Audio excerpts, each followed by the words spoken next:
Hey guys, what's up? This is Cory at HPI. I want to talk to you today about the row, an exercise that we see gets botched a lot of times because there's a lot of ways that you can mess it up. So we want to go over it briefly.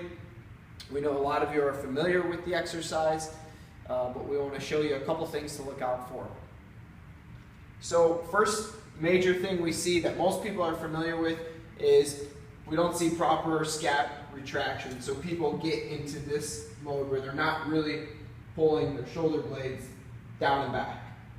Okay, so that's the first thing we talk to them about. The second mistake we see is elevated shoulder posture or too much upper trap engagement. So we see people get into this. Additionally, a lot of times people are rowing and they might be getting good scapular retraction, but they're pulling their elbows too far past the midline of their body.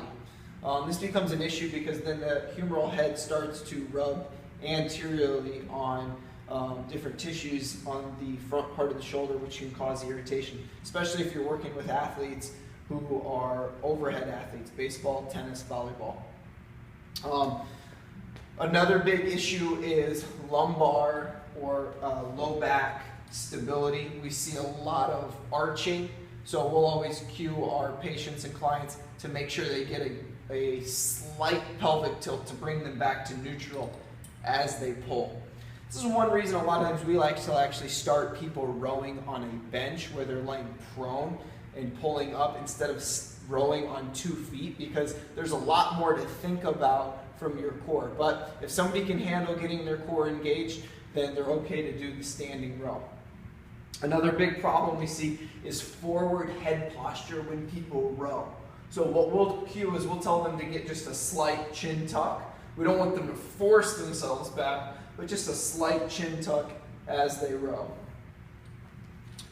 Another big issue is the elbows being too close to the body. You end up getting too much lat engagement, so we'll cue people to get just a little bit of space in between their elbow and their body, and that will help them get better retraction without getting so much lat engagement.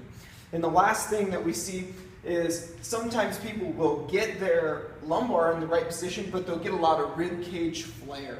And what we want to teach them to do is activate their core, pull their rib cage down, get their lumbar set as they row. So now that I've got my core set, I've got my ribs down, I keep my chin tucked back, I pull my scapula together with my elbows slightly off the body, I get a good squeeze, and then let it come back.